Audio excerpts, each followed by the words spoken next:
తోటి ఆస్పిరెంట్‌ని మీ మీద ఆరోపణలు చేస్తున్నారు. మీరు 3 కోట్లకు ఉద్యోగాలు కొనుక్కున్నారని చెప్పి ఏం చెప్తారు వాళ్ళకి? అది తోటి ఆస్పిరెంట్సా లేకపోతే పొలిటికల్ లీడర్సా, రకరకాల మనుషులు రకరకాల ఆరోపణలు అయితే చేస్తున్నారు. 3 కోట్లని 1700 కోట్ల స్కామ్ జరిగిందని ఇట్లాంటి రకరకాల ఆరోపణలు అయితే చేస్తున్నారు. మరి అట్లాంటి ఆరోపణలు అంత పెద్ద నింద మా మీద మోసినప్పుడు ఏదన్నా ప్రూఫ్ ఎవిడెన్స్ ఏదో ఒకటి ఇవ్వాలి కదండి. ఇష్టం వచ్చినట్టు వాళ్ళు మాట్లాడితే దాని కాన్సిక్వెన్సెస్ ఎవరండి బేర్ చేసేది? మేము మా ఫ్యామిలీసే కదా బేర్ చేయాల్సింది. వాళ్ళు ఏం చేయరు కదా. వాళ్ళకి ఇది ఒక చిన్న ఇష్యూ, ఈరోజు జరుగుతుంది, ఈరోజు వాళ్ళకి న్యూస్లో కనిపిస్తారు, ఏదో ఒకటి అంటారు, కానీ నెక్స్ట్ డే తర్వాత వచ్చే రోజులంతా దాని కాన్సిక్వెన్స్ మేమే బేర్ చేయాలి. అట్లాంటప్పుడు వాళ్ళు అంత పెద్ద లీడర్లు విచక్షణ లేకుండా అట్లా మాట్లాడొద్దండి. ఏదైనా ప్రూఫ్ ఉంటే చూపియండి, లేకపోతే ఇష్టం వచ్చినట్టు అలిగేషన్స్ మాత్రం చేయొద్దు. అంటే టీజీపీఎస్సీలో చాలా అక్రమాలు జరిగినాయి, దానికి సంబంధించి వాళ్ళు ఆరోపణలు చేస్తున్నారు కదా, తోటి ఆస్పిరెంట్లు కూడా చేస్తున్నారు. వీళ్ళ వల్ల మాకు అన్యాయం జరిగింది, కొన్ని సెంటర్లో ఎక్కువ మంది సెలెక్ట్ అయ్యారు అని చెప్పేసి కూడా వాళ్ళు ఆరోపణలు చేస్తున్నారు. వాళ్ళకి ఏం సమాధానం చెప్తారు? ఇప్పుడు సింగిల్ జడ్జి బెంచ్ ఒక తీర్పు ఇచ్చిందండి, దాని మీద డివిజన్ బెంచ్కి ఖచ్చితంగా వెళ్తారు. వెళ్ళినప్పుడు ఏదైతే ఎగ్జామ్ ప్రాసెస్ జరిగిందో, ఇవాల్యుయేషన్ ప్రాసెస్ ఉందో, అది ఏదైతే కరెక్ట్గా జరిగిందా లేదా అనేది డివిజన్ బెంచ్ తీర్పునిస్తుందండి. కానీ ఈ మధ్యలో ఇట్లాంటి ఆరోపణలు చేయడము కరెక్ట్ కాదని మేము భావిస్తున్నాం. అందుకే ఈరోజు వచ్చినామండి ఇక్కడికి. డివిజన్ బెంచ్కి వెళ్తే ఏదైతే ఆస్పిరెంట్లు ఉన్నాకో వాళ్ళకి అన్యాయం జరుగుతుందని చెప్పేసి కూడా వాళ్ళు కూడా ఆరోపిస్తున్నారు. మరి ఏంటి, మీరు ఇప్పుడు డివిజన్ బెంచ్కి వెళ్తారా, లేకపోతే ఈ కోర్టు సంబంధించిన ఈ బెంచ్ తీర్పుకి కట్టుబడి ఉంటారా? ఏం చేస్తారు? అంటే ఇదైతే చాలా దారుణం అండి. ఏంటంటే మీరు కోట్లకు పోవచ్చు, మేము మాత్రం కోట్లకు పోవద్దా అండి? అంటే రాజ్యాంగ హక్కులు మీకుంటాయి కానీ మాకుండవా? మీరే చెప్తారా మేము కోర్టుకు పోవాలా వద్దా, డివిజన్ బెంచ్కి పోవాలా వద్దా, సుప్రీంకోర్టుకు పోవాలా వద్దా, ఇవన్నీ మీరే చెప్తారా? మరి మీరే కూడా ఎగ్జామ్ కండక్ట్ చేయండి. మీకు 2 సార్లు ఛాన్స్ వచ్చింది కదండి ఎగ్జామ్ కండక్ట్ చేయడానికి, చేయలేకపోయిండ్రు. ఇప్పుడు ఇంకెవరో వచ్చిండ్రు, ఎగ్జామ్ కండక్ట్ చేసిండ్రు, మొత్తం రిజల్ట్ కూడా వచ్చింది. తర్వాత మేము కోర్టుకు వెళ్ళాలా వద్దా కూడా మీరే చెప్తారా? అంటే మాకు లేవా రాజ్యాంగ హక్కులు? అంటే రాయండి, ఈ 500 మందికి రాజ్యాంగ హక్కులు ఏం లేవు, వాళ్ళు పోవద్దు కోర్టుకి, వాళ్ళకి అవసరం లేదు అని చెప్పి రాయండి. మీరే చెప్తారా అన్ని?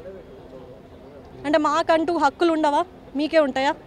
ప్రతిసారి ప్రిలిమ్స్ ఫస్ట్ టైం కండక్ట్ చేసినప్పుడు కోర్టుకు పోయినరు, ప్రిలిమ్స్ సెకండ్ టైం కండక్ట్ చేసినప్పుడు పోయినరు, థర్డ్ టైం కండక్ట్ చేసినప్పుడు పోయినరు, మళ్ళీ మెయిన్స్ ముందు పోయినరు, తర్వాత మెయిన్స్ తర్వాత కూడా పోయినరు, తర్వాత జిఆర్ఎల్ వచ్చినాక పోయినరు.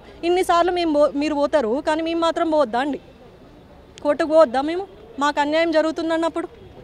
ఓకే, మనతో పాటు కొంతమంది ఆస్పిరెంట్స్ ఉన్నారు. ఎట్లా ఉంది బ్రదర్, మూడ్ ఎట్లా ఉంది? చాలామంది పేరెంట్స్ వచ్చారు, ఆస్పిరెంట్స్ కూడా వచ్చారు.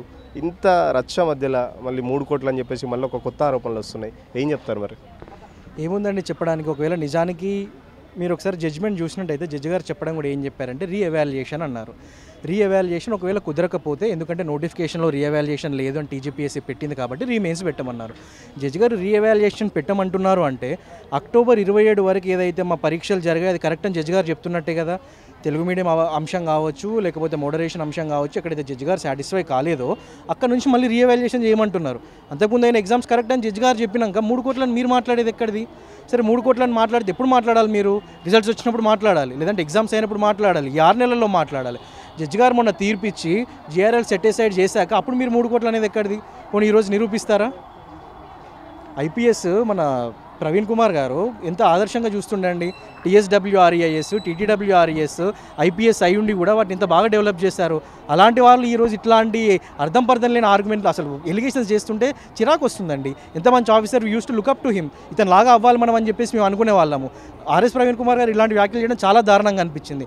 దాన్ని వాళ్ళ పార్టీ వర్కింగ్ ప్రెసిడెంట్ 563 × 3 వేసి 1689 1700 కుంభకోణం అంటారు. ఇప్పుడు మీరు చూశారు, నా ఫ్రెండ్స్లోనే అసలు అమ్మ నాన్నమ్మ ఎవరు లేని వాళ్ళు ఉన్నారండి. వాళ్ళకి గడవక ఎస్సీ స్టడీ సర్కిల్లో ఉండి చదువుతున్నారు. వాళ్ళు ఎక్కడికి వెళ్ళి తెచ్చిచ్చారండి 3 కోట్లు? చాలా దారుణం అండి 3 కోట్లు అనడం. ఎట్లా ఉంది పేరెంట్స్ మూడ్, ఎట్లా ఉంది ఇంట్లో కండిషన్స్ ఎట్లా ఉన్నాయి? రిలేటివ్స్ ఏమంటున్నారు? మీరు ఏదో డబ్బులు పెట్టి కొనుక్కున్నారని చెప్పేసి కొంతమంది ఆస్పిరెంట్లు కూడా చెప్పారు. నిజంగా అట్లా కూడా మీకు ఏమైనా వస్తున్నారా పేరెంట్స్? ఏమైనా ఆబ్వియస్గా రిలేటివ్స్ కానివ్వండి, ఎందులో అయినా కానీ మంచి ఉంటారు, చెడు ఉంటారు. వచ్చినప్పుడు మనోడు అంటారు, కానప్పుడు ఇక ఏదైనా అంటూనే ఉంటారండి. అవన్నీ ఇక్కడ అసలు అవి మాట్లాడడానికి కాదండి మేము వచ్చింది. మేము తప్పు చేసామా ఒప్పు చేసామా కోర్టు నిర్ణయించాలి. ప్రస్తుతానికి వీళ్ళది పక్కకు పెట్టండి అని జడ్జి గారు అన్నారు. మేము దానికి మాకు కల్పించిన రాజ్యాంగబద్ధమైన హక్కులో మేము డివిజన్ బెంచ్కి వెళ్తున్నాము. అక్కడ కూడా వాళ్ళ వైపే వస్తుందో మా వైపు వస్తుందో అక్కడ డివిజన్ బెంచ్ చూసుకుంటుంది. ఆ లోపల మీరు ఇంత పొలిటికల్ గందరగోళం క్రియేట్ చేయాల్సిన అవసరం ఏంది? అంతకుముందు మీ బీఆర్ఎస్ హయాంలో కూడా మీరు 2 సార్లు పెట్టారు కదా ప్రిలిమ్స్, 3ఓసారి పెట్టారు కదా, అప్పుడు మీరు డివిజన్ బెంచ్కి వెళ్ళొచ్చు, మీరు సుప్రీంకోర్టుకి వెళ్ళొచ్చు. ఇప్పుడు మాత్రం మేము డివిజన్ బెంచ్కి వెళ్తామంటే బీఆర్ఎస్ నాయకులు కొంతమంది దాసో శ్రవణ్ కుమార్ గారు, రాకేష్ రెడ్డి, గెలు శ్రీనివాస్ యాదవ్ గారు, వీళ్ళందరూ ఆర్ఎస్ ప్రవీణ్ కుమార్ గారు టీజీపీఎస్సీ సెక్రటరీ దగ్గరికి వెళ్ళి మీరు డివిజన్ బెంచ్కి వెళ్ళొద్దు అంటారు. ఎందుకు వెళ్ళొద్దు? మీరు ప్రిలిమ్స్ పేపర్ లీక్ చేసినప్పుడు బయటపడితే మీరు వెళ్ళొచ్చు.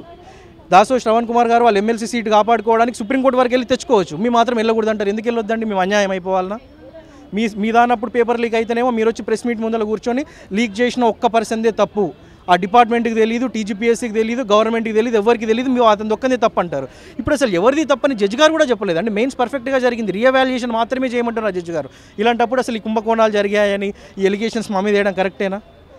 అసలు సంవత్సరం పొడవుతో లెక్కేసినా కానీ 3 లక్షలు ఇన్కమ్ లేని వాళ్ళు ఉన్నారండి ఎస్సీ స్టడీ సర్కిల్లో, బీసీ స్టడీ సర్కిల్లో. మేము ఏడికెళ్ళి తెచ్చిస్తామండి 3 కోట్లు?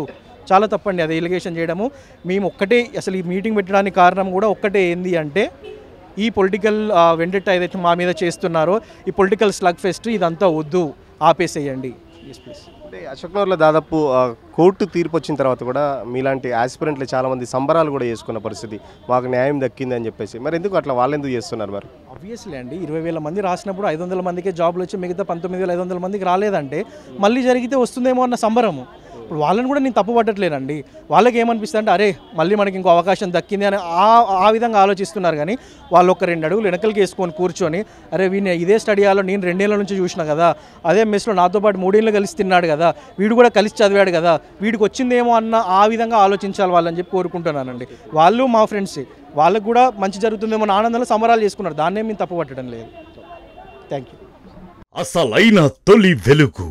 Follow WhatsApp @తొలి వెలుగు official.